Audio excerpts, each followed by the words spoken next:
Shalom Bapak Ibu, selamat pagi. Apa kabar Bapak Ibu? Yang di rumah apa kabar semuanya? Saya percaya kita semua dalam keadaan yang baik dan sehat-sehat semua. Kita punya Tuhan Yesus yang ajaib. Kita percaya kita boleh ada sampai sekarang ini. Itu semua adalah kasih karunia-Nya. Itu adalah penyertaan-Nya yang sempurna untuk kita semua umat-Nya. Oh haleluya Yesus.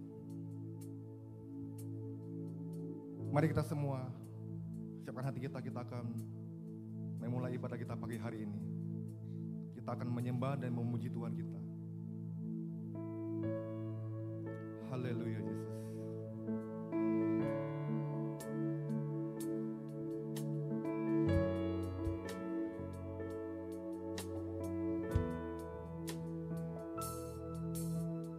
Berada di dalam hadirat-Mu lebih berharga dari 1000 hari. Berada di dalam hadirat-Mu ada mujizat dan anugerah-Mu. Setiap langkahku ada di mata-Mu. Kau yang atur, berjejakkan anugerah. Tak Kau biarkan ku jalan sendiri. Percayaku sepenuhnya di dalam-Mu. Kita nyanyikan bersama-sama Bapak Ibu yang di rumah maupun yang di gereja.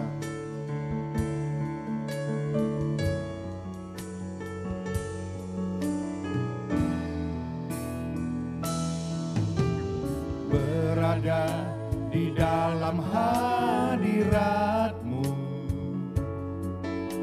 lebih berharga dari 1000 hari. Berada di dalam hadirat-Mu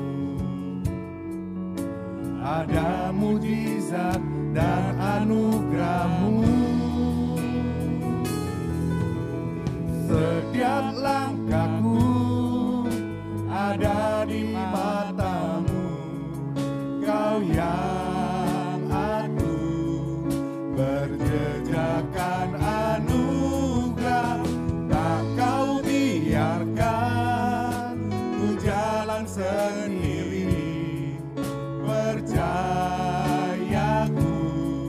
sepenuhnya di dalam-Mu.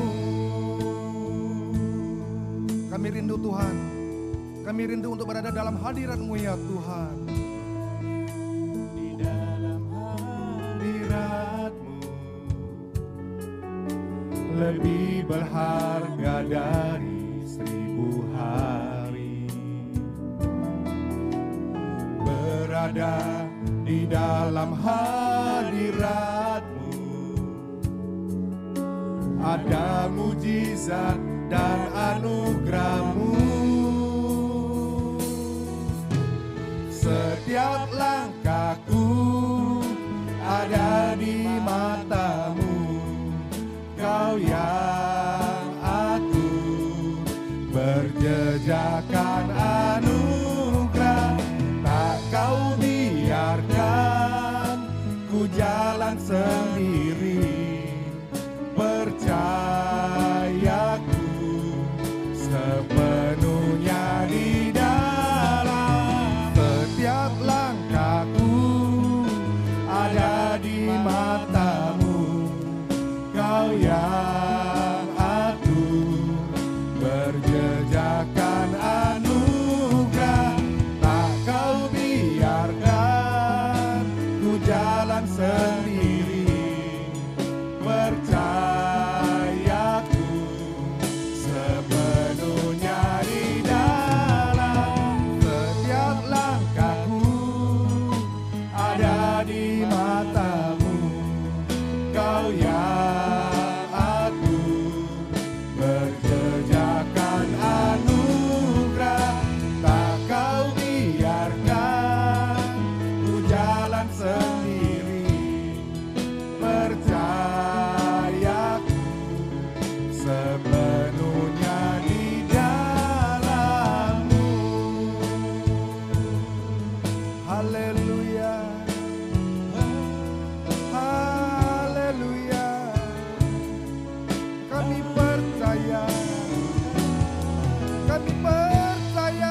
buat kasih, buat penyertaan-Mu Tuhan, buat kasih setia-Mu Tuhan. Glory, haleluya. Ayala wala sanda, ayala wala wala. Ayala wala wala sanda, ayala wala wala wala wala. Glory, haleluya. Semua kita menyembah Tuhan pagi hari ini. Semua kita yang ada di sini maupun di rumah, kita semua menyembah Tuhan. Haleluya. Ditinggikanlah nama-Mu Tuhan, dimuliakanlah nama-Mu, terpujilah Engkau, Allah yang berkuasa, Allah yang perkasa.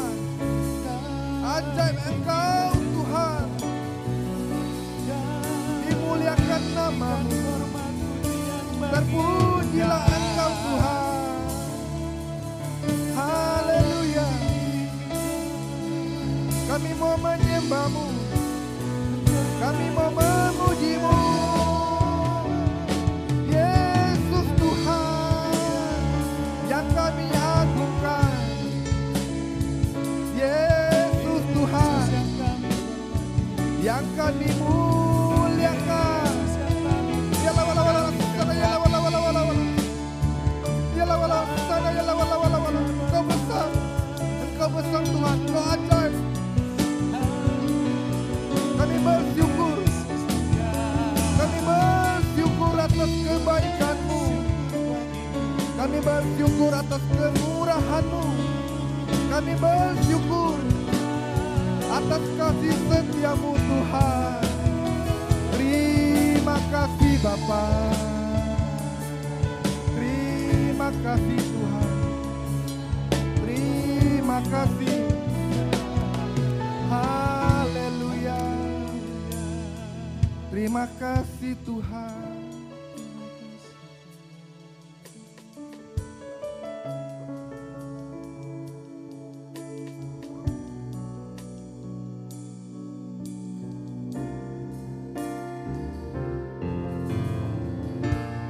Ku ingin tetap di sini,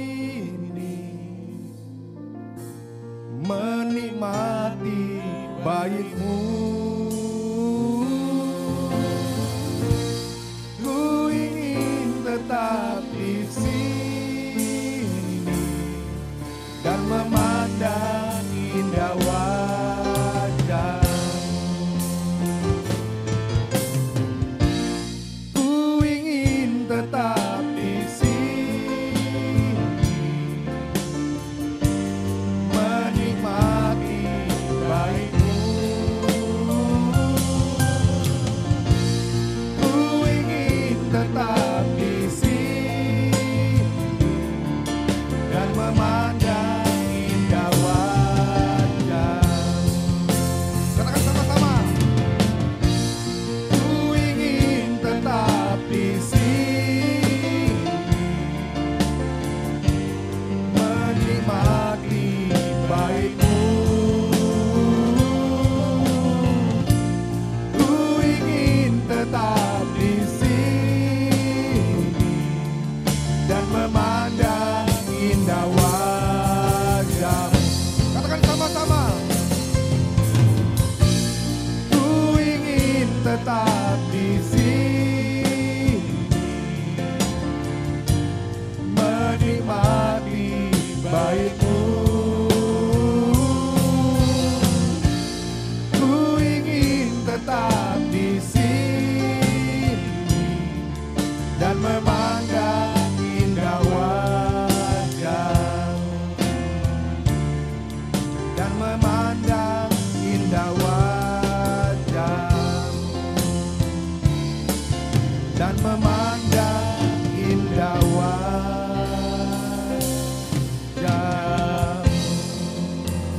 Haleluya, haleluya. Beri kemuliaan untuk Tuhan kita. Kami sungguh bersyukur Tuhan, punya Allah seperti Engkau ya Bapa. Kami percaya Tuhan, hari lepas hari Tuhan, kami selalu Tuhan dalam penyertaan-Mu Tuhan. Kami sungguh bersyukur Tuhan, punya Allah seperti Engkau Bapa.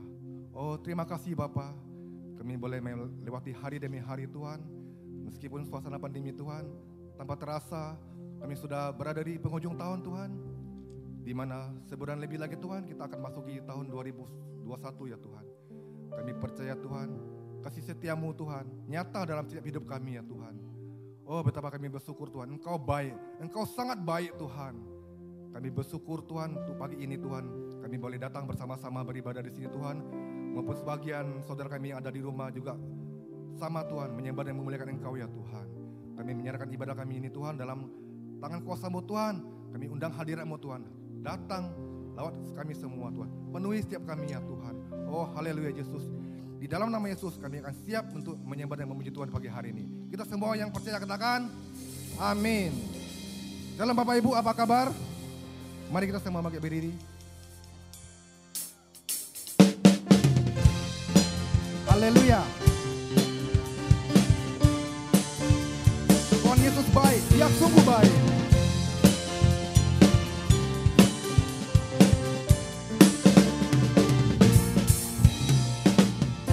Dengan hati bersyukur masuk di hadirat-Mu, membawa pujian bagi-Mu Yesus. Ku memandang wajah-Mu, bersuka di depan-Mu, sambil menceritakan kasih-Mu. Ku mengangkat tanganku, bersorak-sorai bagi kebaikan-Mu.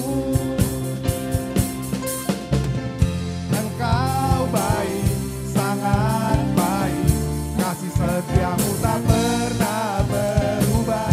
Engkau baik, sangat baik, kasih setiamu tak pernah berubah. Engkau baik, sangat baik, kasih setiamu tak pernah berubah. Engkau baik, sangat baik, kasih setiamu tak pernah berubah.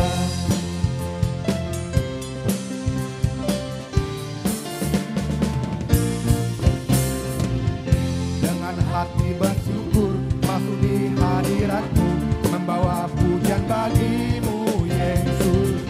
Ku memandang wajah-Mu, bersuka di depan-Mu, sambil menceritakan kasih-Mu. Ku mengangkat tanganku, bersorak-sorai bagi kebaikan-Mu. Engkau baik, sangat baik, kasih setiamu tak pernah berubah. Engkau baik, sangat baik, kasih setiamu tak pernah berubah. Engkau baik, sangat baik, kasih setiamu tak pernah berubah. Engkau baik, sangat baik, kasih setiamu tak pernah berubah. Haleluya. Engkau baik Tuhan, Engkau sangat baik.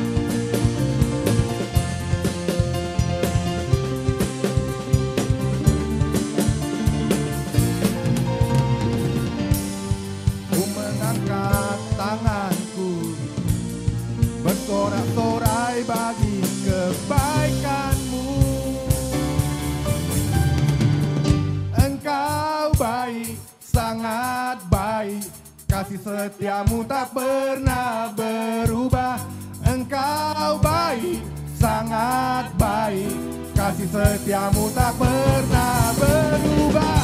Engkau baik, sangat baik, kasih setiamu tak pernah berubah. Engkau baik, sangat baik, kasih setiamu tak pernah berubah. Haleluya, Tuhan Raja Maha Besar.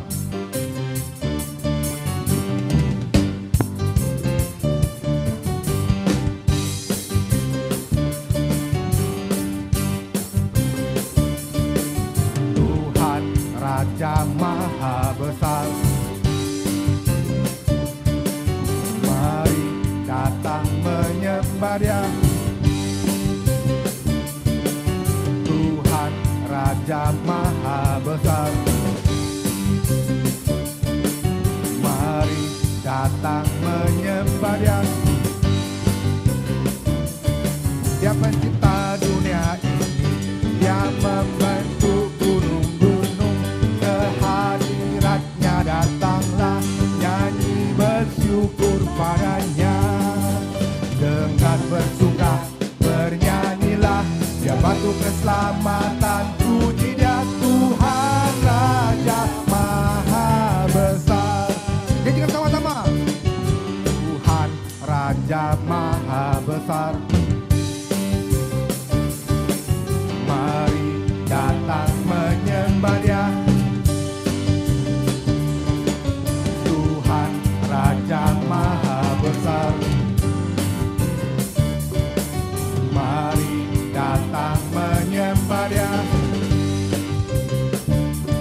pencipta dunia ini.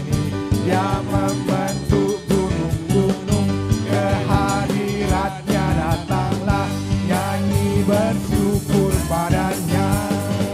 Dengan bersuka bernyanyilah, dia batu keselamatan, puji dia Tuhan Raja Maha Besar. Dengan bersuka bernyanyilah, dia batu keselamatan, puji dia Tuhan Raja Maha Besar. Tuhan Raja Maha, Tuhan Raja Maha, Tuhan Raja Maha Besar. Haleluya. Bapak Ibu udah suka kita? Beli kemuliaan untuk Tuhan kita. Haleluya, haleluya. Kami bersyukur Tuhan,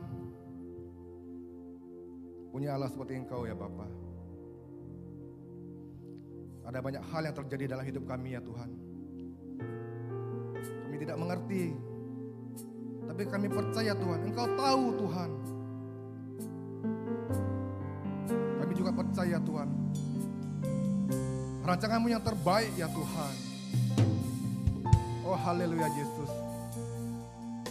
Kita semua yang ada pagi hari ini, kita siapkan hati kita, nanti kita akan menerima kebenaran firman Tuhan.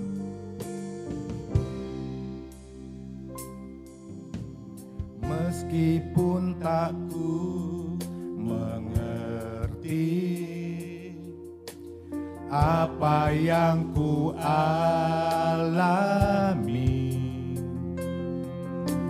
namun ku yakin Tuhan punya rancangan terbaik.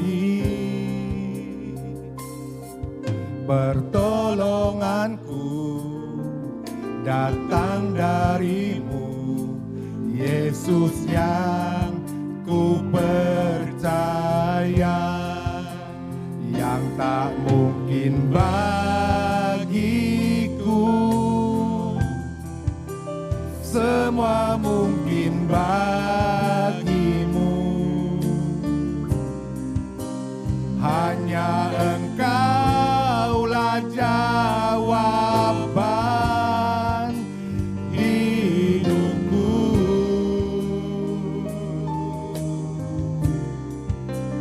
Yang tak pernah kulihat dan tak pernah kupikirkan,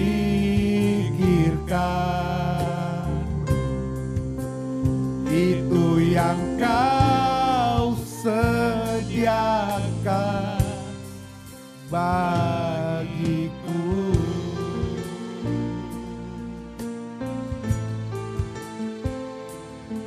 Kita nyanyikan sama-sama.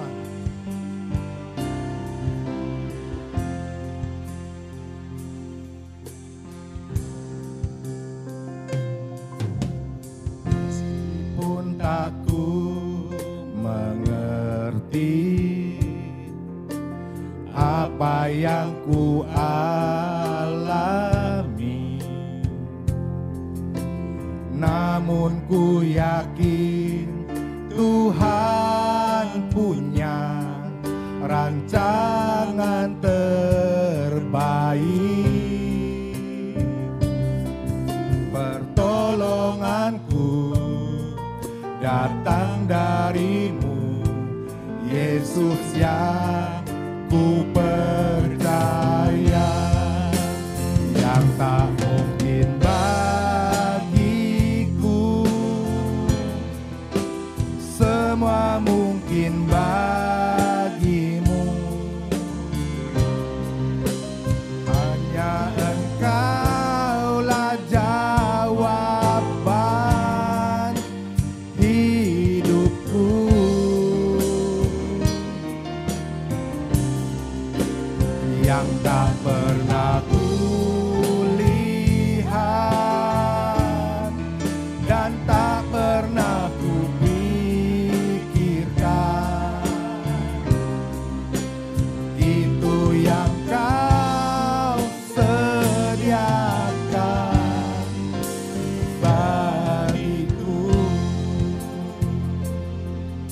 percaya Tuhan, penyertaan-Mu sempurna Tuhan. Apa yang tidak pernah kami lihat, apa yang tidak pernah kami dengar Tuhan, itulah yang Kau sediakan ya Tuhan. Saat-saat ini Tuhan, di mana seluruh dunia tergoncang ya Tuhan, karena virus COVID-19 ya Tuhan. Ada banyak anak-anak-Mu Tuhan, yang juga kena dampaknya ya Bapa. Tapi kami percaya Tuhan, apa yang tidak mungkin bagi kami Tuhan, tapi itu mungkin bagi-Mu ya Tuhan. Kami percaya Tuhan, Engkau punya maksud ya Tuhan. Engkau punya rancangan terhadap kami anak-anak-Mu ya Tuhan. Biarlah kami tetap kokoh dan teguh Tuhan, bahwa kami percaya Engkau-lah juru selamat kami Tuhan. Engkau-lah pertolongan kami Tuhan. Engkau-lah sumber penghiburan kami, sumber pengharapan kami Tuhan. Hanya kepada-Mu ya Tuhan kami berharap Tuhan. Oh haleluya Yesus. Meski mengerti apa yang ku alami, namun ku yakin Tuhan punya rancangan terbaik. Pertolonganku datang dari-Mu, Yesus yang ku percaya. Yang tak mungkin bagiku, semua mungkin bagi-Mu. Hanya Engkau-lah jawaban hidupku.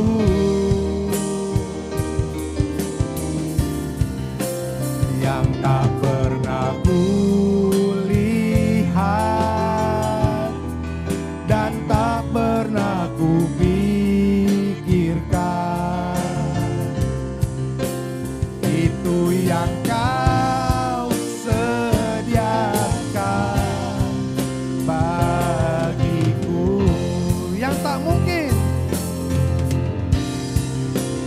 yang tak mungkin bagiku,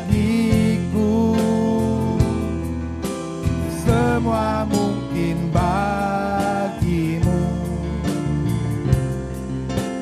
Hanya Engkau-lah jawaban hidupku. Yang tak pernah kulihat, yang tak pernah kulihat dan tak pernah kupikirkan, itu yang Kau sediakan bagiku.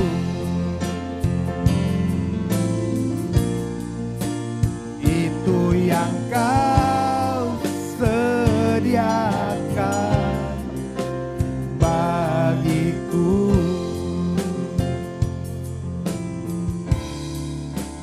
Itu yang Kau sediakan bagiku. Saya undang petugas doa Stefan untuk maju ke depan.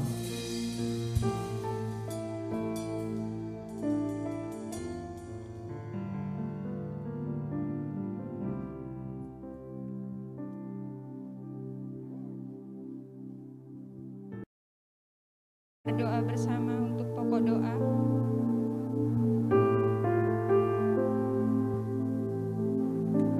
Bapa, terima kasih Bapa. Pagi ini Tuhan kami dapat berkumpul, yang ada di gereja maupun yang ada di rumah-rumah. Terima kasih Bapa kalau kami ada pada saat ini sampai hari ini. Semua karena kasih-Mu, penyertaan-Mu yang sempurna, perlindungan-Mu yang selalu ada pada kami. Terima kasih Bapa yang baik. Terima kasih untuk segala kasih-Mu, berkat-Mu atas segala yang Tuhan beri atas hidup kami. Terpujilah Tuhan sebab Engkau baik dan selalu baik bagi kami. Bapa, kami berdoa untuk pemerintahan kami. karena sudah banyak pengangguran yang ada di Indonesia Tuhan, 9,77 juta orang Tuhan. Kiranya Tuhan berikan hikmat kepada para pemerintahan, kepada kementerian yang terkait Tuhan, untuk dapat memulihkan keadaan ekonomi di Indonesia Tuhan, supaya angka kemiskinan dan angka kriminalitas dapat ditekan Tuhan. Berkati Bapak Presiden Jokowi dan Wakil Pak Maruf Amin Tuhan.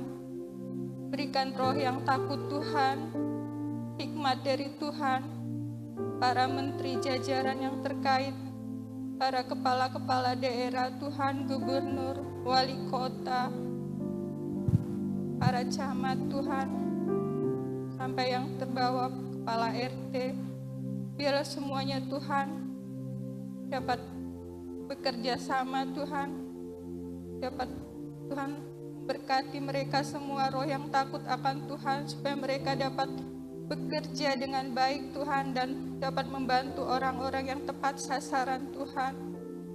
Tuhan berkati mereka semua, supaya mereka semua para yang terkait Tuhan dapat berikan yang terbaik bagi rakyat Indonesia. Terima kasih Bapa.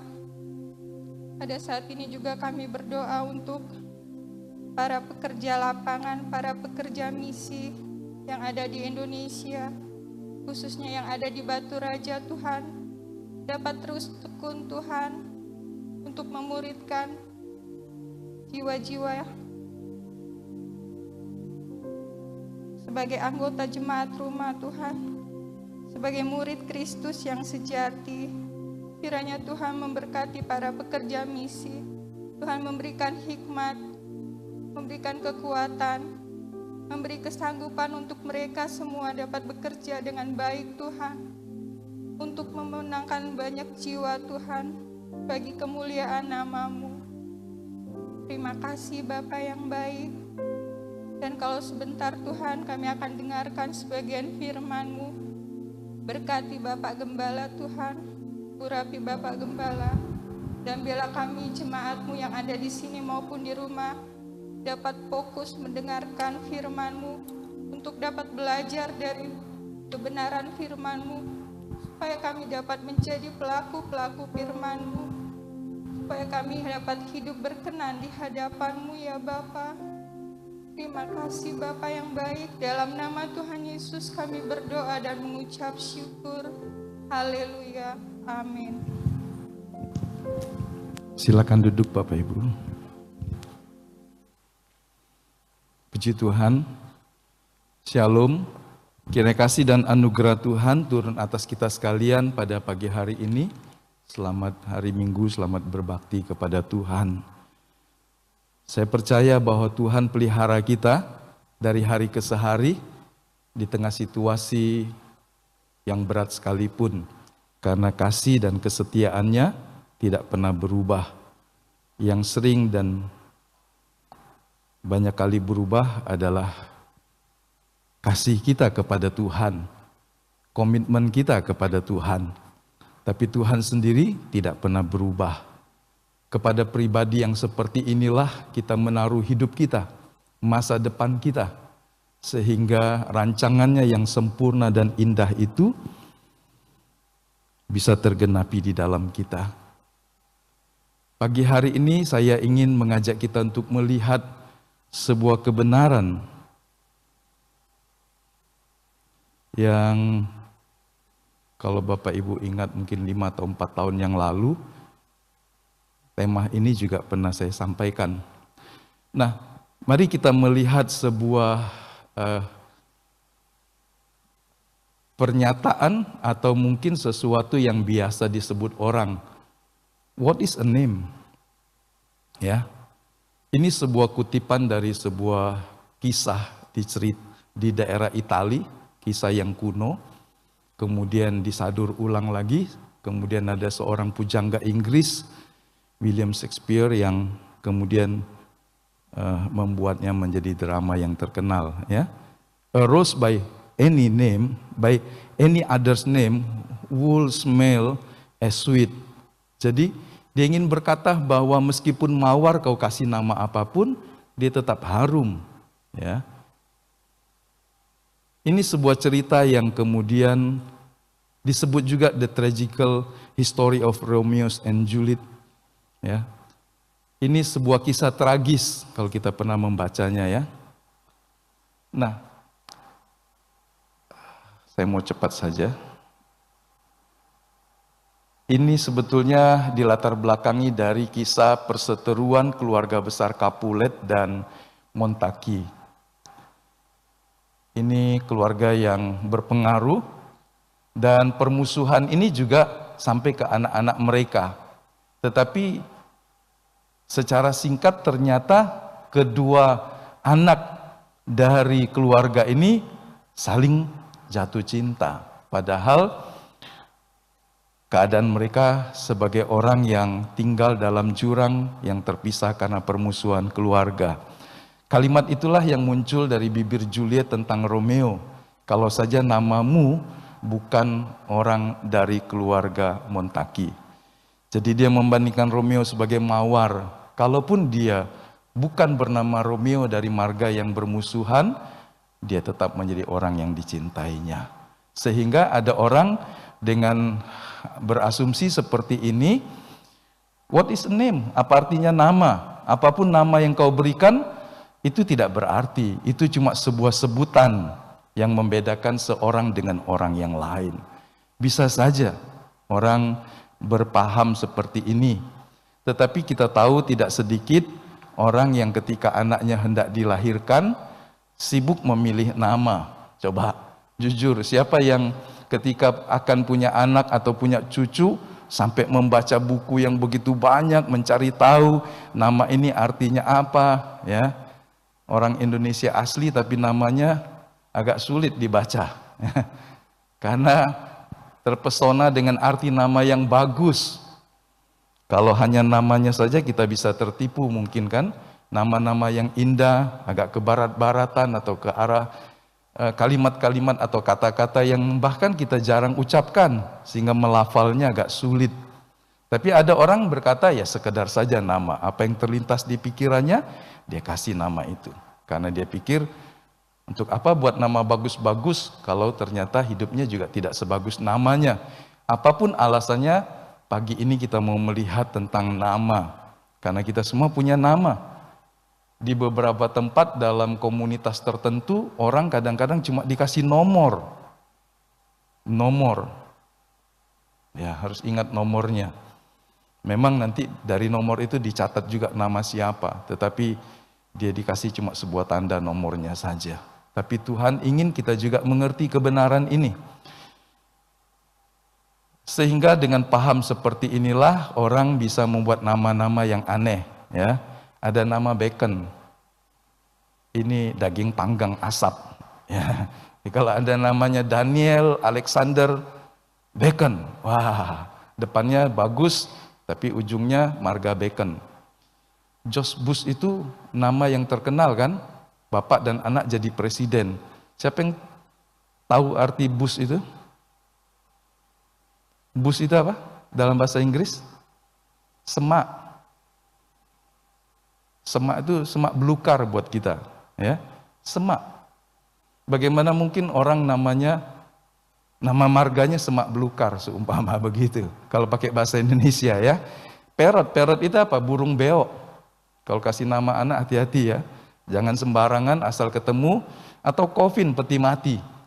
Ya, namanya bagus-bagus. Angelica, Daniela, Rosella. Kemudian terakhir pakai Coffin.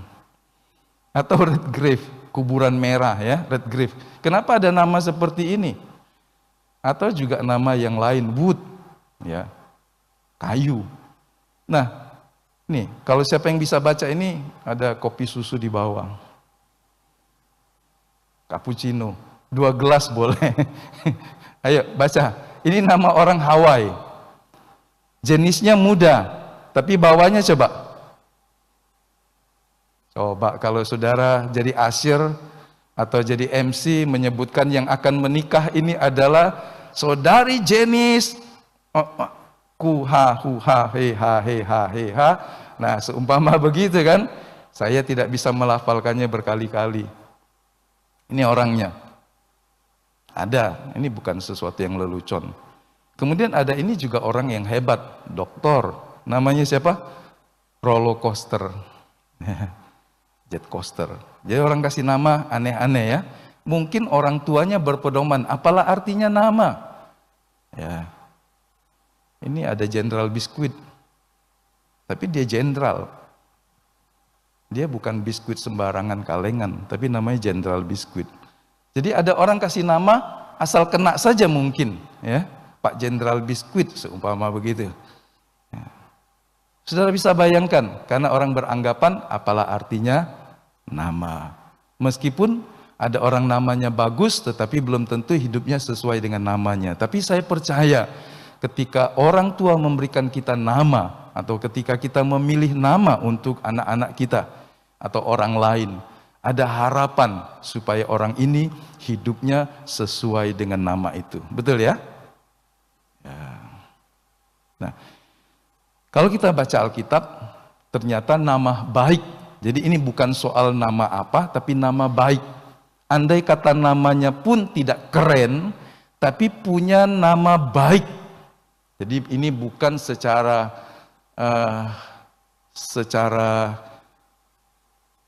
namanya yang bagus, yang indah, yang keren, tetapi di sini lebih kepada nama baik. Nanti kita mengulasnya.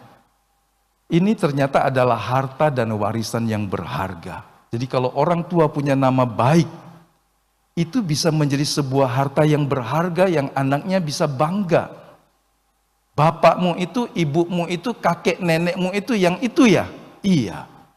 Nah, jadi itu sebuah harta yang berharga. Nah, mari kita membaca Amsal Sulaiman 22 ayat yang pertama. Amsal Sulaiman pasal 22 ayat yang pertama. Seorang boleh tolong baca buat kita? Karena ada A dan B di situ. Amsal Sulaiman pasal 22 ayat yang pertama, ada yang mau membacakannya buat kita?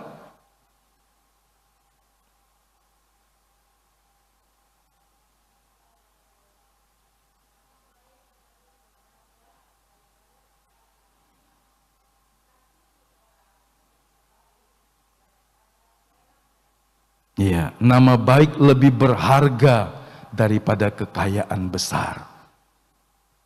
Mungkin kita sulit memahaminya, betapa berharganya sebuah nama baik.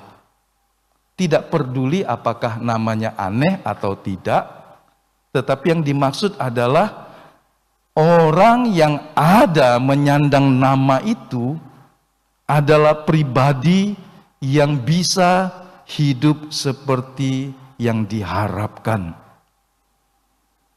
Sebuah kekayaan yang tidak tertandingi, bahkan lebih berharga dari kekayaan besar. Bisakah kita membandingkan, membayangkan harta benda yang banyak, tetapi orang yang memilikinya tidak memiliki nama baik? Betul ya? Apa artinya? Karena orang mungkin nggak mau berkawan dengan orang itu. Kalau orang bekerja sama buat bisnis, oh dia harus super hati-hati. Mungkin perlu 2-3 orang pengacara untuk meneliti kontrak kerjanya. Kontrak kerja itu kadang-kadang rumit, sulit, masih saja ada celah-celah yang bisa dimanfaatkan orang untuk menelikung rekanannya. Dan dia berkata, kau nggak baca ini. Ada klausula, ada sebuah catatan di sini yang juga mengikat. Jadi kepada orang yang licik seperti ini atau punya banyak akal bulus, meskipun kaya, itu pasti tidak menjadi mitra yang menyenangkan. Jadi kekayaan yang besar bukanlah sebuah ukuran segala-galanya. Atau juga orang pandai, itu juga kekayaan intelektual. Untuk apa memakai orang yang pandai, tetapi pribadinya kacau balau, dan seterusnya. Jadi nama baik itu adalah harta yang berharga. Dan karena harta Anda bisa wariskan ini kepada generasi di bawahmu. Dan kalau kita kebetulan mewarisi nama baik yang tidak terlalu bagus dari orang tua kita, pagi ini kita bisa berkata itu akan putus, itu akan berhenti, itu akan selesai dalam hidup saya, supaya saya dan seterusnya ke bawah memiliki nama baik yang bisa dipercaya oleh orang lain. Berarti kita tidak perlu menyesali kenapa saya lahir dari keluarga ini, punya menyandang nama atau nama belakang seperti ini. Ini membebani hidup.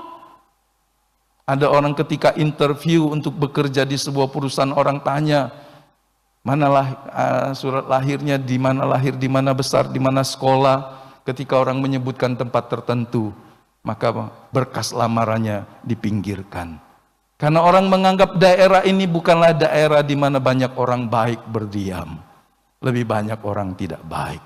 Bayangkan, ada stigma, cap yang buruk untuk satu wilayah, untuk satu keturunan, untuk satu nama seumpama. Kita bisa mengakhiri itu. Atau kalau kita kebetulan mewarisi, karena kita tidak bisa mengaturnya, mewarisi reputasi yang baik dari leluhur kita, mari kita menjaganya. Setuju? Jangan rusak di kita. Orang bilang bapakmu bagus, orang di atas bapakmu itu bagus kalau janji tepat, tapi kau brengsek. Nah, artinya orang ini merusak reputasinya. Kakakmu baik, tapi kau adiknya kok beda sekali. Wah, itu juga sesuatu yang bisa merusak. Pengkhotbah pasal 7 berkata nama yang harum lebih baik daripada minyak yang mahal. Minyak wangi mahal kalau 5 juta 100 ml. Tapi yang lebih dari 5 juta juga banyak. 5 juta saja mahal. Nama baik lebih mahal dari minyak wangi yang mahal. Waktu Yesus dirayakan menjelang menyerahkan nyawanya, seorang wanita yang mengumpulkan uangnya meskipun dengan cara yang miring, tetapi itu harta yang paling berharga dari dia. Dia mengambil minyak wangi yang mahal itu dan kemudian mengurapi kaki Yesus dan menyekanya dengan air mata dan rambutnya. Ada murid Yesus yang mata duitan, dia berkata, minyak yang mahal ini sayang ditumpahkan begitu saja. Bukankah ini bisa dipakai untuk menolong orang miskin? Tapi itu tidak jujur. Yesus berkata, biarlah dia berbuat yang baik untuk mengingat kematian aku. Tuhan berkata, nama yang harum, yang baik, itu memancarkan keharuman demi hidup kita sekarang, nanti, dan generasi yang ada di bawah kita. Mari kita menjaga supaya kehidupan kita benar di hadapan Tuhan. Yang kedua, Alkitab menyebut nama itu terkait dengan reputasi. Dalam Kamus Bahasa Indonesia, Kamus Besar, reputasi itu adalah perbuatan dan sebagainya, yang maksudnya juga bisa perkataan, sebagai sebab mendapat nama baik. Jadi yang disebut reputasi itu entahkah perbuatannya, perkataannya, sikapnya, yang bisa membuat orang itu disebut orang yang memiliki nama baik.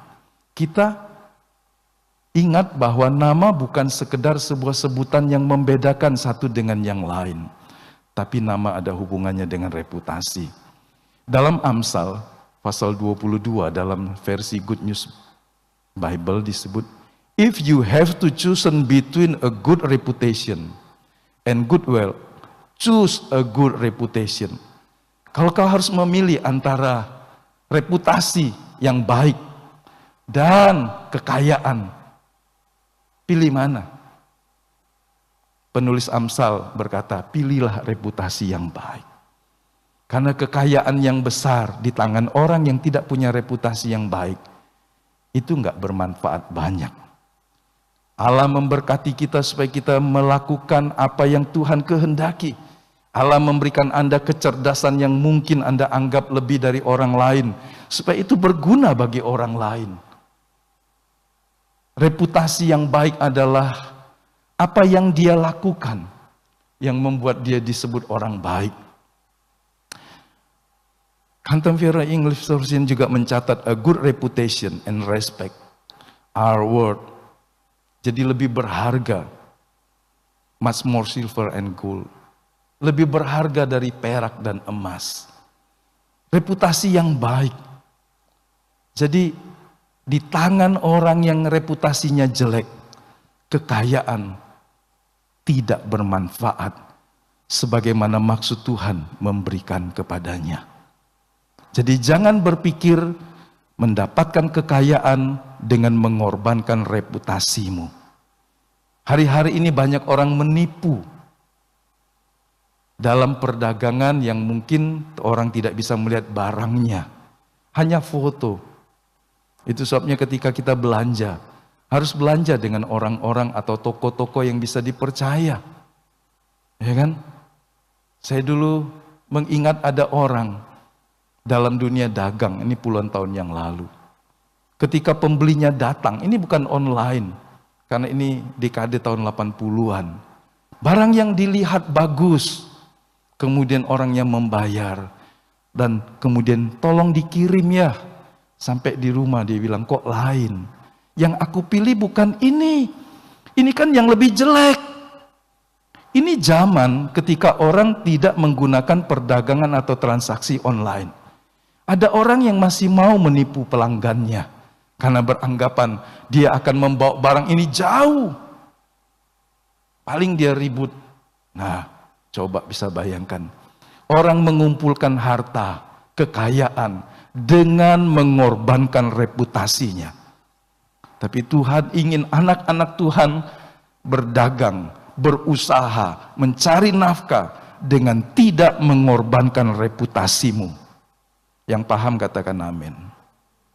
Karena Alkitab berkata lebih baik sekerat roti dengan tentram di rumah orang jujur daripada makan yang banyak dan mewah tapi penuh dengan pertengkaran. Setidaknya hati nuraninya menolak dia. Ya kan? Ada pertengkaran di batin kalau orang mencari kekayaan atau nafkah dengan mengorbankan reputasi yang baik. Reputasi yang baik bukan sekedar sesuatu yang membuat orang jadi sombong seperti yang dimaksud Menara Babel. Bukan. Tetapi apa yang paling esensi dalam kehidupan seorang manusia yang percaya kepada Kristus. Jadi bukan sekedar sebutan yang membedakan, tetapi mencerminkan pribadi dan karakter si penyandang nama. Nama kita mungkin tidak terlalu bagus karena orang tua kita kasih dulu dengan pemahaman terbatas. Tidak ada masalah. Dan kalau kita dapat nama yang bagus, puji Tuhan. Tetapi lebih dari itu, biarlah kita adalah orang yang bisa mencerminkan pribadi dan karakter yang baik. Karena kita adalah anak-anak Allah yang maha tinggi. Biarlah orang tidak lagi melihat si A, si B, anak cucu siapa. Tetapi dia melihat orang ini adalah anak-anak Allah yang maha tinggi. Orang berkata nenek moyangnya mungkin punya reputasi kurang baik. Bapaknya punya catatan yang kurang baik.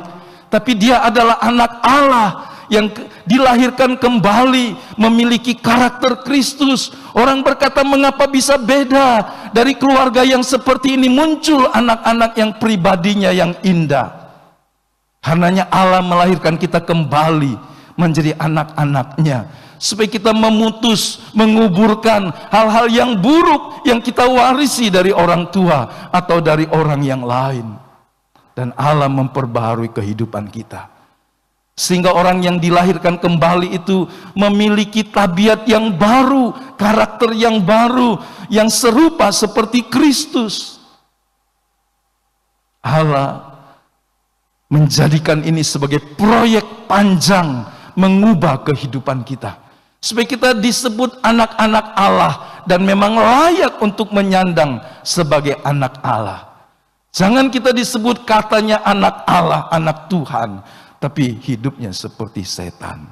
Wah, itu kan terbalik sekali. Di gereja mungkin seperti anak Allah, di luar seperti anak setan. Itu kan sesuatu yang sungguh mempermalukan Bapa kita yang di sorga. Kita tidak lagi bicara tentang siapa nama bapak jasmani kita, orang tua jasmani kita. Tetapi di dalam Kristus kita adalah anak-anak Allah yang maha tinggi. Bapa yang baik, yang dari awal kita nyanyi tadi, dia selalu baik, sangat baik, dan selamanya menjadi Allah yang baik. Allah yang setia, Allah yang pegang janji, Allah yang tidak pernah mengingkari perjanjiannya. Dan kita menjadi anak dari Bapa yang seperti itu. Seorang penulis perjanjian lama berkata, yang berpegang pada janji meskipun rugi. Berarti ini sebuah integritas. Kadang-kadang Tuhan mengizinkan untuk menguji kita dengan cara seperti itu. Rela mengalami hal yang tidak menguntungkan. Tapi karena memang kita berpegang pada janji, pada komitmen, maka kita merelakannya. Alkitab mencatat nama-nama yang diubahkannya. Dari seorang bernama Abram menjadi Abraham, Sarai menjadi Sarah, Yakub menjadi Israel, Simon menjadi Petrus atau Kefas, Saulus menjadi Paulus. Kadang yang berganti nama ini memang ada sesuatu yang memang berbeda dari yang lain pada kasusnya. Saulus, desire, sebuah keinginan. Waktu dia berubah menjadi Paulus, namanya tidak lebih baik. Bahkan Paulos berarti kecil. Dari orang yang memiliki semangat, keinginan, menjadi orang kecil, itu sebuah proses yang keras. Mari kita lihat beberapa nama ini. Abram menjadi Abraham karena ada satu misi yang Allah ingin dia lakukan. Dalam Kejadian pasal 17, setelah Allah membuat perjanjian kepada Abraham, dia berkata, namamu bukan lagi Abram, melainkan Abraham, father of multitude atau chief of multitude. Jadi bapak dari banyak bangsa. Abram itu high father, bapak yang besar. Tapi menjadi Abraham itu lebih lagi. Sekarang engkau bukan jadi bapak yang hebat saja, tetapi engkau menjadi bapak bagi banyak bangsa. Ada misi yang diperluas, ada peran yang ditambahkan, sehingga Tuhan mengubah nama Abram menjadi Abraham. Kemudian kepada Sarah, dia mengubah namanya dari Sarai. Sarai itu princess. Wah. Selanjutnya Allah berfirman kepada Abram, janganlah engkau menyebut dia Sarah lagi, Sarai, tetapi Sarah, itulah namanya. Dari princess menjadi noble woman. Kayaknya mungkin kita berpikir nama tidak bermakna. Tetapi ketika Tuhan mengubah peran atau memperluas panggilannya dalam hidup seseorang, namanya diubah Tuhan. Jadi ini nama yang diubahkan karena perannya yang bertambah. Dari bapak yang hebat menjadi bapak bagi bangsa-bangsa. Dari seorang yang dianggap princess menjadi seorang wanita yang terhormat. Karena darinya lahir bangsa-bangsa. Jadi itu yang Allah perbuat dalam hidup seseorang. Bagaimana kalau nama kita tidak diubahkan Tuhan? Enggak masalah. Ya kan? Karena kita menangkap inti maksudnya adalah kepribadian dan karakter Kristus yang kita kenakan. Kita diberikan nama yang baru, disebut anak-anak Allah yang maha tinggi. Dalam kitab Wahyu dikatakan, bagi orang yang menang, aku akan memberikan satu nama yang baru. Tapi kita nggak tahu nama itu apa. Tapi nanti, di akhir dari perjalanan kita, pengembaraan di bumi ini, jika kita terus-menerus mengasihi Tuhan, menang sampai langkah terakhir, Allah akan memberikan kepadamu, kepada kita masing-masing, nama yang baru. Nah, Yakub menjadi Israel kita tahu. Karena dalam ketakutannya di tepi sungai Yabok, sesudah dia menyeberangkan semua anak-anaknya, harta warisannya, menjelang dia pulang kembali ke negeri di mana dia akan melewati atau bertemu dengan kakaknya Esau yang pernah 20 tahun yang lalu ditipunya. Ketakutan yang hebat. Sekarang dia sudah kaya. Tetapi ada beban kesalahan di masa lampau yang sangat berat. Dia membuat strategi. Semuanya sudah di depan semua. Kalau ketemu dengan Esau, kasih tahu ini harta benda hambamu Yakub yang ingin dipersembahkan kepada tuanku Esau. Sampai kemudian yang terakhir anak-anaknya. Sesudah semua diseberangkan, Yakub kembali lagi ke sungai, di seberang sungai Yabok sendirian berdoa kepada Tuhan. Di tengah ketakutannya atas kesalahan 20 tahun yang lalu, sekarang dia menyelesaikannya dengan Tuhan. Dia bergumul dalam doa, minta Tuhan menjadi pendamainya. Ada Amsal Soleman yang saya tidak sempat cari, muncul begitu saja. Kalau Allah berkenan dengan seseorang, musuh orang itu pun didamaikannya. Anda bisa cari mudah dengan pakai Android.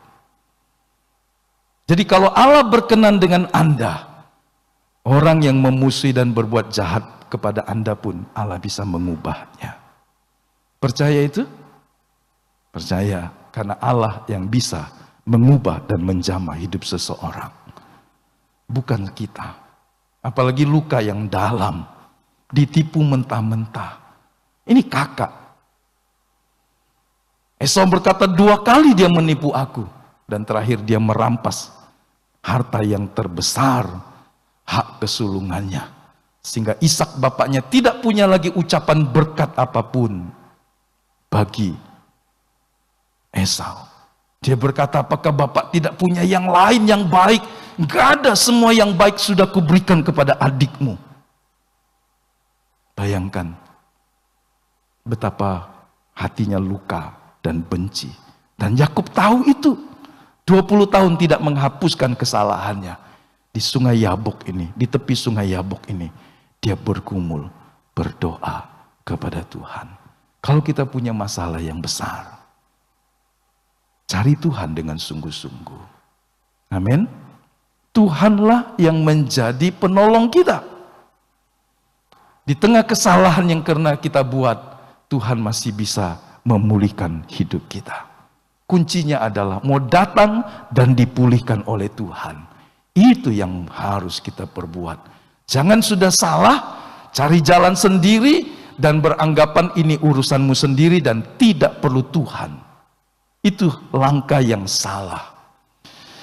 Di tepi sungai Yabok inilah dia berdoa. Tiba-tiba malaikat datang kepadanya. Dan Yakub bergumul dengan dia. Kemudian orang itu berkata, ini sudah fajar, aku harus pergi. Tapi Yakub berkata, Tuhan gak boleh tinggalkan aku sambil memeluk kakinya. Sebelum Tuhan memberkati aku. Singkat cerita, dia bertahan sampai akhir. Kalau kita bergumul dalam doa, kadang-kadang 1-2 menit selesai. Di tengah beban yang berat, bukan soal lama atau pendeknya doa, tapi saya ingin berkata, cukupkah doa yang sekedarnya untuk menyelesaikan atau menghadapi masalah besar dalam hidupmu? Jika Anda ingin melihat Allah berbuat yang hebat dan besar, jangan bayar dengan doa sekedarnya. Jika pergumulanmu, bebanmu besar, ayo relakan juga hatimu untuk mencari Tuhan dengan sungguh-sungguh. Yakub tidak sekedar berubah nama karena dia lama, tetapi Allah melihat hatinya yang rindu dan terus bergumul sampai Allah menjawab doanya. Kemudian Tuhan berkata kepada Yakub, namamu tidak lagi disebut Yakub, heel holder, orang yang membang tumit kakaknya, tetapi Israel, sebab engkau telah bergumul melawan Allah dan manusia, dan engkau menang.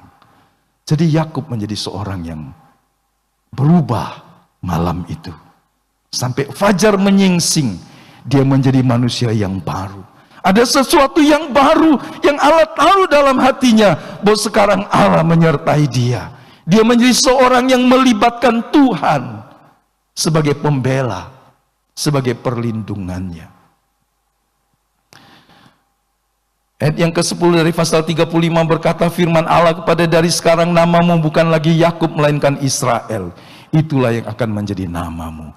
Kita tahu ketika semua tulisan atau kata ada El, berarti itu Elohim, Allah. Jadi Yakub adalah pribadi yang bergumul dan menang. Maukah kita menjadi seorang yang meniru cara Yakub menyelesaikan masalahnya, meskipun kesalahan itu kesalahan dirinya? Tuhan akan menolong kita kalau kita mau mencari Tuhan dengan sungguh-sungguh. Jika kita sekedar mencari Tuhan, sekedar berdoa, sekedar say hello dengan Tuhan, jangan berharap banyak. Kalau Anda hanya punya waktu 1 menit untuk Tuhan, tapi berharap Allah memperhatikan seluruh hidupmu, sampai masa tuamu, sampai dalam kekalmu, saya ingin berkata itu bukan sebuah cara yang benar. Kalau Anda tidak mau menghabiskan waktu dalam persekutuan dengan Tuhan, waktu kita hidup di bumi, bayangkan kita bagaimana bisa berpikir di saat-saat yang sukar sampai dalam kekekalan Allah akan bersama denganmu. Sekarang saja engkau nggak suka dengan Tuhan, kau nggak mencintai firman-Nya, Anda nggak menyukai kebenarannya, Anda nggak mengasihi Dia. Tapi Anda berharap di tengah kesukaranmu, kesulitanmu, Dia membela engkau. Dalam hubungan yang normal saja ini bukan sebuah tindakan yang setara. Anda sendiri tidak memperlakukan Tuhan dengan benar, tapi berharap Tuhan menjadi Tuhan yang sangat baik. Sesungguhnya memang Dia Tuhan yang sangat baik. Tapi Dia ingin mengajar kita untuk menghargai kebaikan-Nya. Mengajar, mendidik kita untuk menghormati dan mengasihi Dia. Lebih dari yang kita anggap sepele. Banyak orang menyepelekan Tuhan dan kebenaran-Nya. Tapi Tuhan mengingatkan kita, Dia bisa menjadi tempat perlindungan dan pertolongan di saat-saat yang paling sukar sekalipun. Bagaimana dengan Simon yang berubah menjadi nama Petrus? Kapan? Waktu dia memiliki sebuah pemahaman yang diberikan Roh Kudus. Peter itu adalah batu karang, ya. Lalu Yesus bertanya kepada mereka, diawali dengan kalimat ini dalam Matius 16. Siapa aku katamu? Kalau kata mereka banyak. Dia Yohanes lah, dia Elia lah. Tapi menurut kamu murid-muridku siapa aku? Sementara murid-murid yang lain tidak menjawab. Simon Petrus berkata begini, engkau adalah Mesias, anak Allah yang hidup. Setiap orang yang mengakui Yesus Mesias, dia diselamatkan. Dan berarti karya Roh Kudus bekerja di dalam hati dan pikirannya. Di kemudian hari Rasul Yohanes berkata, kalau ada orang bisa mengaku Yesus adalah Tuhan, karena Roh Kudus memberikan pengertian kepadanya. Tinggal dia tindak lanjuti untuk menjadikan Yesus sebagai Tuhan yang berkuasa di dalam kehidupannya. Jadi ayat yang ke-17 Tuhan berkata, berbahagialah engkau Simon bin Yunus, sebab bukan manusia yang menyatakan itu kepadamu, melainkan Bapa-Ku yang di sorga. Dan aku pun berkata kepadamu, engkau adalah Petros, batu karang yang kuat, yang teguh. jadi seorang yang labil, meskipun dia juga seorang yang bisa berubah. Tapi sekarang ketika dia memberikan pernyataan iman kepada Kristus, Tuhan mengubah dia. Nah, bagian yang selanjutnya. Jadi hidup ini dibutuhkan nama baik. Kita kembali ke lanjutan dari kitab Amsal tadi. Dalam hidup dibutuhkan nama baik. Bukan sekedar kepandaian, bukan sekedar harta benda, tapi nama baik. Orang membutuhkan nama baik untuk bisa menjalani hidupnya dengan baik di bumi yang singkat ini. Dalam pepatah lama disebut, sekali lancung ke ujian. Ada yang bisa melanjutkannya? Sekali lancung ke ujian. Kita nggak pernah dengar. Nah, Pekdor yang menyebutnya. Sekali lancung ke ujian, apa Pekdor? Seumur hidup orang tidak percaya, ya. Pekdor bisa sebut lagi? Seumur hidup orang tidak. Ya, dia tidak bisa buka mic-nya kali. Ya. Ya, ini pepatah kuno. Orang kuno mengingatkan sekali engkau salah jalan, orang kemudian mencap engkau, memberikan stigma buruk. Jadi betapa pentingnya menjaga kehidupan kita. Kita bicara tentang seorang yang disinggung oleh Rasul Yohanes, Diotrephes, dalam surat Yohanes yang ketiga. Kalau kita bicara tentang Diotrephes, namanya ketika dibahas, diceritakan berulang-ulang dari masa zaman Rasul Yohanes hidup, dari zaman orangnya hidup sampai hari ini, selalu ada hal-hal yang tidak baik yang terungkap lagi tentang orang ini. Orang sering bilang begini kalau sudah mati, jangan lagi cerita yang buruk, oi. Kasihan dia lah mati, oi. Ya kan? Lihat kalau ada orang meninggal, entahkah anaknya, entahkah keluarganya, entahkah siapanya akan berkata, orang tua kami atau siapa, kalau punya kesalahan, minta maaf. Ya kan? Kalau punya hutang piutang, datang kepada kami. Kami mau bertanggung jawab. Tujuannya apa? Supaya orang mati jangan lagi diingat kesalahannya. Itu harapan orang. Tapi kalau kita bicara tentang sebuah reputasi yang buruk, yang Alkitab catat, mungkin kebesaran. Seumur hidup ketika orang bercerita tentang nama itu, selamanya. Ada apa dengan Diotrephes? Ini seorang yang selalu bicara tentang dirinya. Kalau kita baca ada 7 hal yang jelek dalam hidup Diotrephes. Meskipun dia seorang salah satu tokoh dalam jemaat. Sehingga Rasul Yohanes berkata begini, dari 2 nama yang bagus, salah satunya kita lihat dulu tentang nama Diotrephes. Ya. Jadi sekalipun sudah lebih dari 2000 tahun, dari generasi ke generasi, kalau bicara tentang namanya selalu ada hal-hal yang buruk muncul.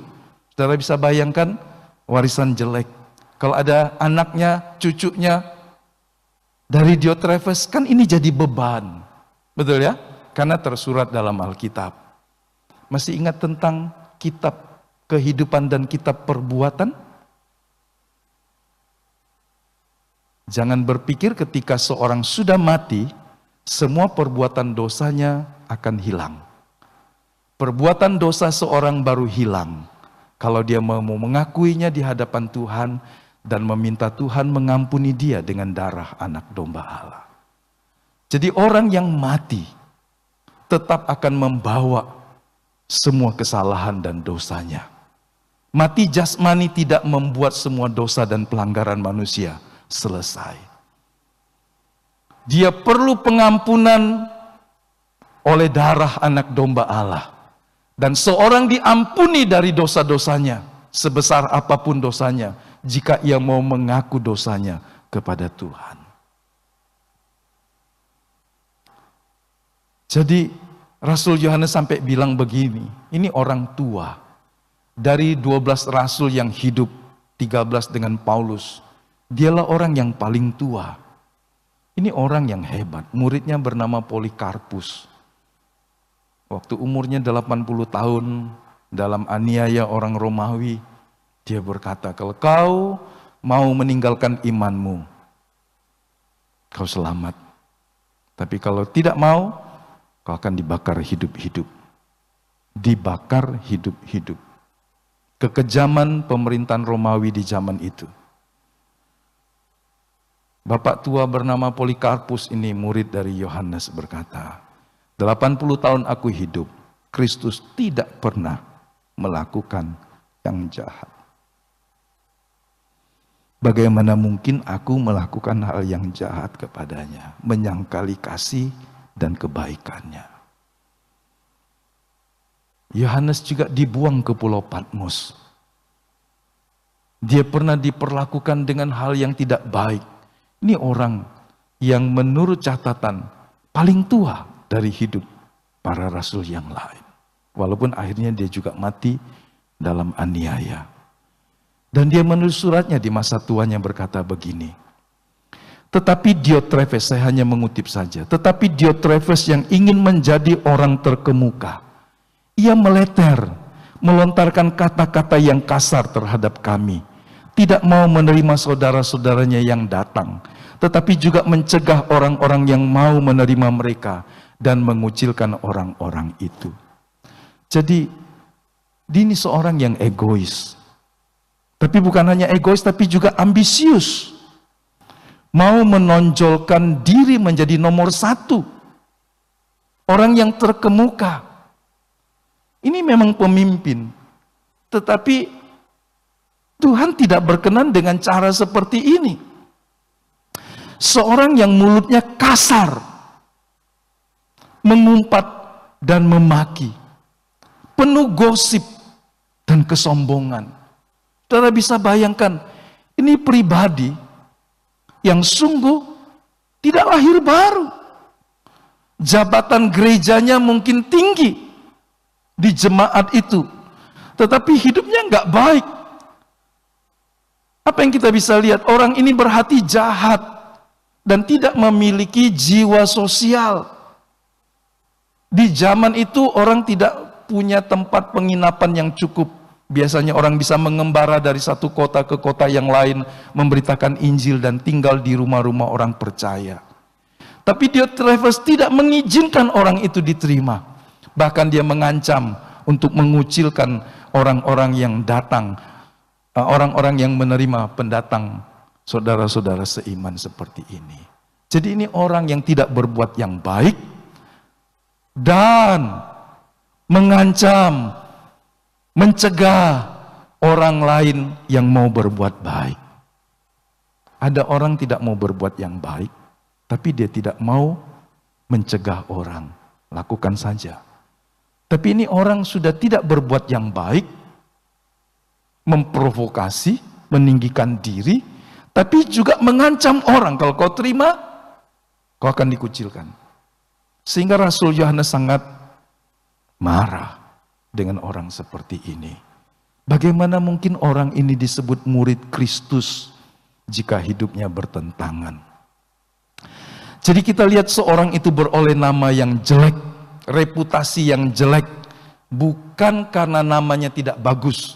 Nama Diotrephes bagus, keren, ya kan, daripada nama Ibu Hawai tadi ya. Jika luarnya Kristen, tapi hatinya masih jauh dari Kristus, untuk apa? Anda nggak bisa berkata kepada orang lain, saya Kristen, tapi hidupmu tidak seperti Kristus. Ketika datang orang yang harus ditolong, Anda menutup hati dan berkata jangan bantu. Saudara, ini sesuatu yang menjadi hal yang jahat, menjadi noda dalam persekutuan jemaat Tuhan di waktu itu. Nampak hal yang jelek itu melalui karakter yang tidak bagus, yang keluar melalui perbuatan dan kata-katanya. Jadi orang berkata, sampai berkata mulutmu adalah harimaumu. Ada orang terperangkap dengan perkataannya. Ada orang yang terjebak dan menjadi sulit, rumit masalahnya karena ngomong sembarangan. Untung Tuhan kasih kita satu mulut, dua telinga. Itu saja sudah bikin sulit. Banyak masalah di bumi, banyak masalah dalam rumah tangga, banyak masalah dalam persaudaraan karena mulut yang tidak dijaga. Ya kan? Biarlah pemazmur berkata, Tuhan jagai bibir lidahku. Rasul Yakobus berkata, cepat mendengar, tapi lambat berkata-kata. Orang tertentu memang mungkin dalam 1 menit mengeluarkan ribuan kata. Sangat lancar. Dan beberapa orang berkata dengan lebih terbata-bata. Kalau terbata-bata terus salah lagi juga susah kan? Sudah ngomong terbata-bata, salah lagi, melukai orang lagi. Ada orang ngomong sedikit, ketika dia keluar, tajamnya lebih tajam dari silet dan tombak. Satu patah, dua kata keluar dari mulutnya, mati semua orang. Oh, itu mengerikan. Halo? Kalau Anda punya senjata yang seperti itu, pagi ini katakan kepada Tuhan, Tuhan, aku mau serahkan itu, supaya itu hilang dari saya.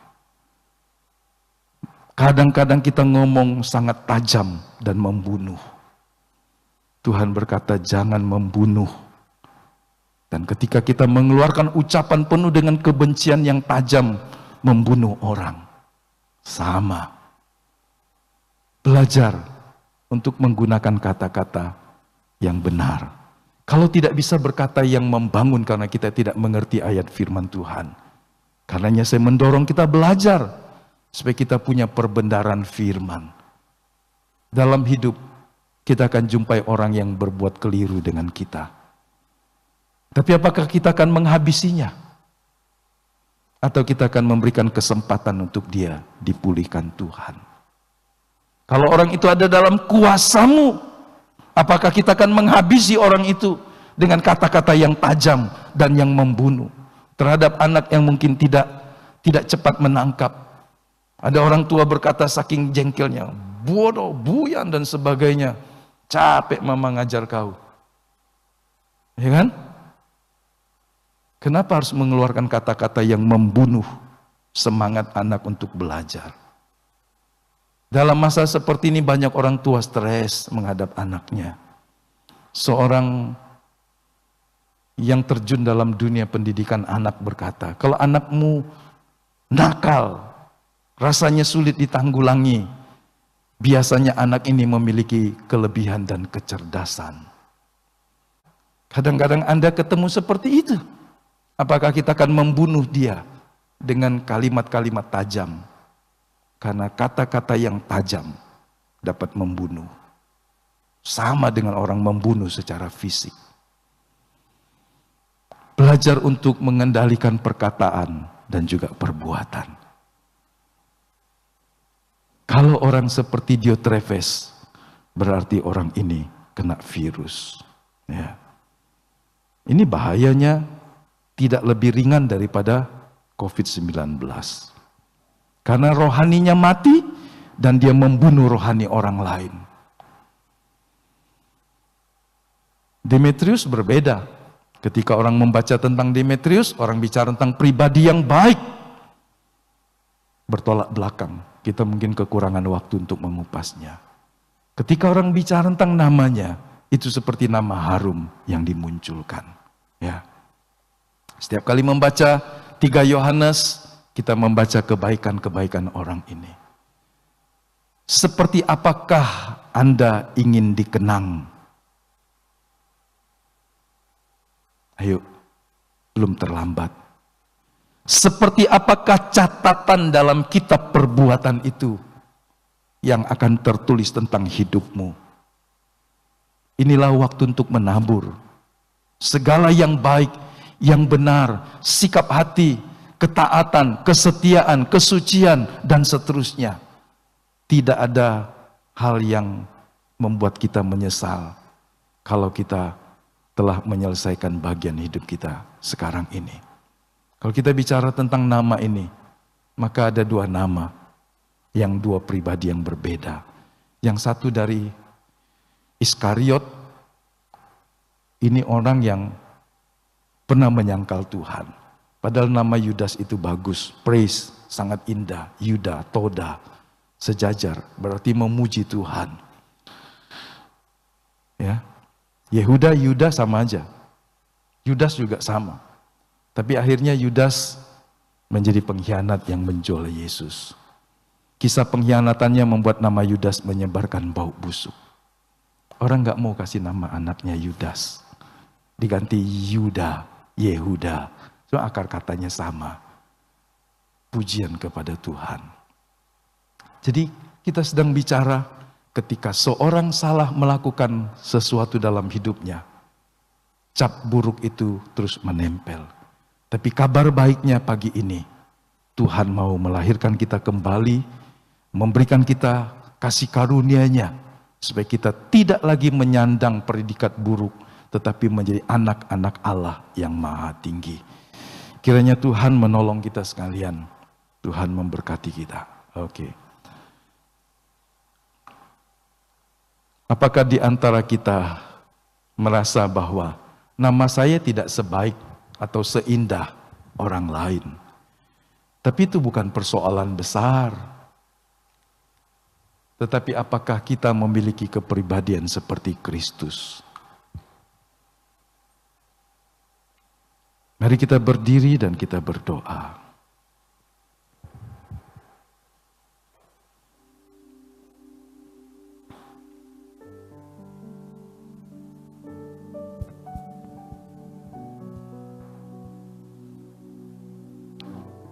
Haleluya.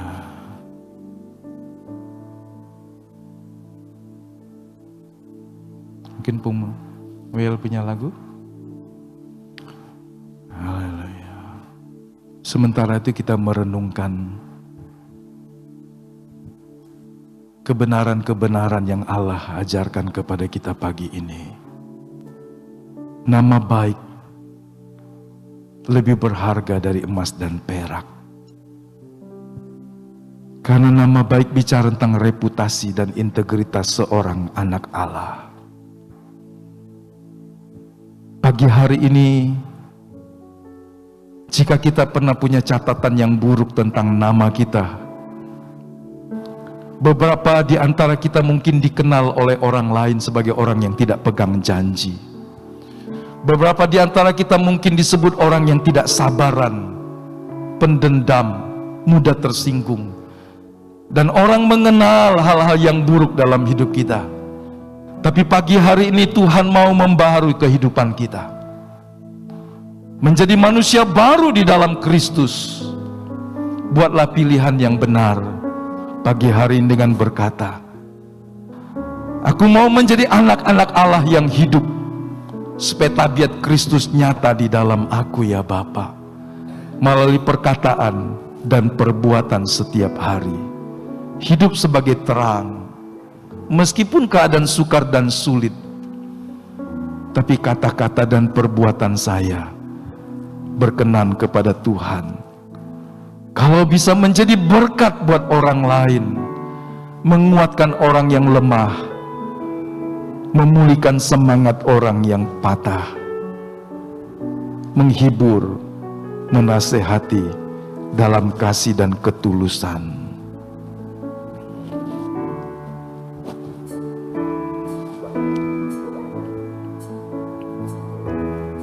Haleluya. Seperti wanita mengurapimu, menangis di bawah kakimu,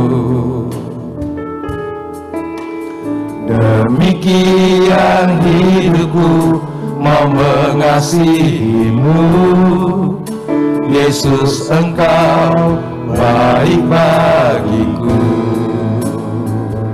Sampai akhir ku menutup mata, ku tetap setia menanti janjimu. Sampai ku dapatkan mahkota kehidupanku, ku ku tetap setia untuk melayanimu.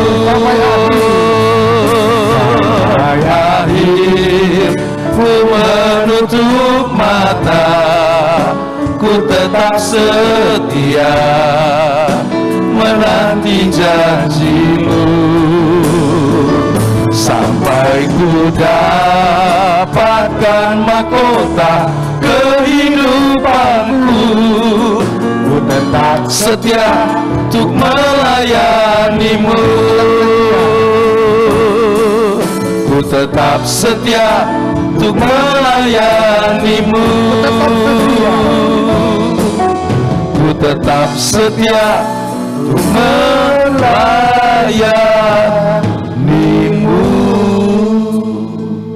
Bapak Ibu yang di rumah pun, buatlah komitmen yang baru untuk hidup bagi Tuhan. Hidup dengan melakukan kehendak-Nya. Hidup kita di bumi singkat. Biar kita membuat catatan yang baik dan benar, yang mengiringi kita sampai dalam kekekalan. Ada dalam catatan kitab kehidupan dan kitab perbuatan di hadapan Tuhan. Bapa, pagi hari ini kami merendahkan diri di hadapan-Mu. Kami sadar bahwa kami mewarisi nama yang baik dari Kristus Yesus Tuhan dan Juru Selamat kami. Kami mewarisi DNA yang baik dari nama Allah yang Maha Tinggi, Allah yang Maha Setia, Allah yang Maha Baik, Allah yang tidak pernah ingkar janji.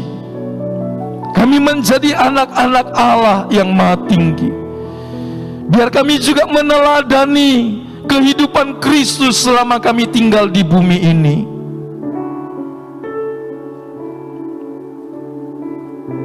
Baharui batin kami, baharui reaksi-reaksi kami, perkataan dan perbuatan kami ya Tuhan, agar kami makin serupa dengan Engkau.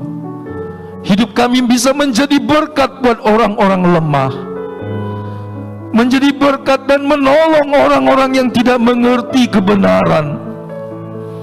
Kami menjadi orang tua yang mendidik anak-anak dengan benar, agar mereka hidup berkenan kepada Tuhan.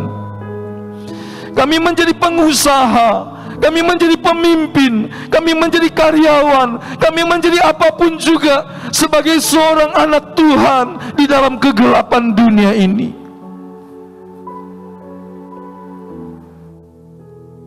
Tolong kami Bapa, biarlah terang-Mu memancar dari dalam hidup kami. Mampukan kami untuk hidup mewarisi nama Tuhan sebagai Bapa kami. Terima kasih banyak Bapa. Hamba berdoa buat setiap jemaat-Mu, baik yang ada di ruang ini, yang ada di rumah kami masing-masing. Kami mau menggunakan hari-hari hidup kami di bumi yang singkat ini untuk menghasilkan kehidupan yang berbuah manis, menjadi berkat bagi keluarga, bagi kawan, bagi kenalan, bagi masyarakat di mana kami ada setiap hari. Apapun pekerjaan kami mau pakai sebagai pengabdian kami, melakukannya seperti untuk Tuhan. Berkati anak-anak-Mu, tubuh, jiwa, dan roh kami, supaya tubuh kami tetap sehat. Dan dengan tubuh yang sehat, kami boleh melakukan kehendak-Mu. Berkati rohani kami untuk tetap sehat, roh yang menyala-nyala, merindukan Tuhan dan kerajaan dan kebenaran-Mu, supaya hidup kami terpelihara dari segala pengaruh yang buruk di bumi ini. Terima kasih banyak Bapa. Terima kasih. Berkati para pemusik, para penyanyi, setiap jemaat Tuhan yang sudah hadir. Selimuti kami dengan kasih-Mu. Jauhkan kami dari segala bibit penyakit apapun juga. Yang di rumah-rumah, Tuhan memberkati juga. Terima kasih banyak Bapa. Terima kasih. Kami persembahkan tubuh, jiwa, roh kami, segenap hidup kami kepada Tuhan. Dalam nama Bapa dan Anak dan Roh Kudus, dalam nama Tuhan Yesus Kristus. Haleluya, haleluya, amin.